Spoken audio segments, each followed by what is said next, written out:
the original first phase of AI was working by identifying problems that require us to be intelligent, like playing chess, and then implementing this as an algorithm. So it was basically manual engineering of strategies for being intelligent in particular domains. And this somehow did not scale towards general intelligence, one algorithm to do it all. Mm-hmm.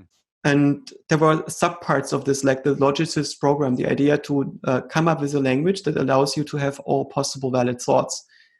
Same project as Wittgenstein, completely preempted most of the work of Minsky in a way, but a couple decades earlier, and then failed. And the philosophers largely didn't understand what he was up to, because he had to publish this in this already dying discipline instead of waiting for AI.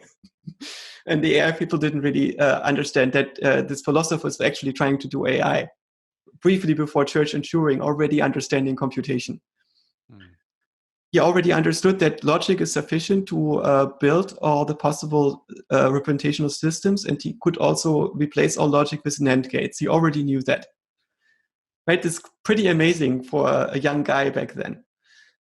Okay, so this first program of AI did not accumulate all the way, and now we are in the second phase of AI. We no longer build these algorithms ourselves. We build algorithms that discover the algorithms. Right. We build learning systems that discover, that approximate functions. And deep learning has an unfortunate name. I think it should be called compositional functional approximation. This sounds more like a mouthful, but it's also more narrow and more accurate. It's about this thing that we don't just take a single function that we tune to like a regression, but that we are able to take many functions and put them behind each other or into networks of functions. So that is the big trick. And we can approximate some functions well and not others. It could be that there is a third phase where we no longer build the algorithms that discover the algorithms, but we go one step higher. We build the algorithms that discover the algorithms that discover the algorithms. We go for meta-learning. In a way, our brain maybe is a meta-learning machine, not a system that can just learn stuff, but then it can discover how to learn stuff for a new domain. Dan College from the Max Planck Institute has this practopoiesis idea, which is basically learning about learning kind of idea.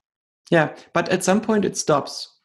I don't think that you need to go for more than 4 degrees. Like at some point there's going to be a general theory of search that tells you how to get to the global optimum if the global optimum can be gotten to and you are a system with finite resources, or basically how to optimize your chances of getting there.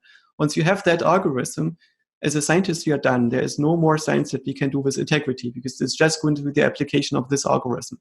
We can only do art then.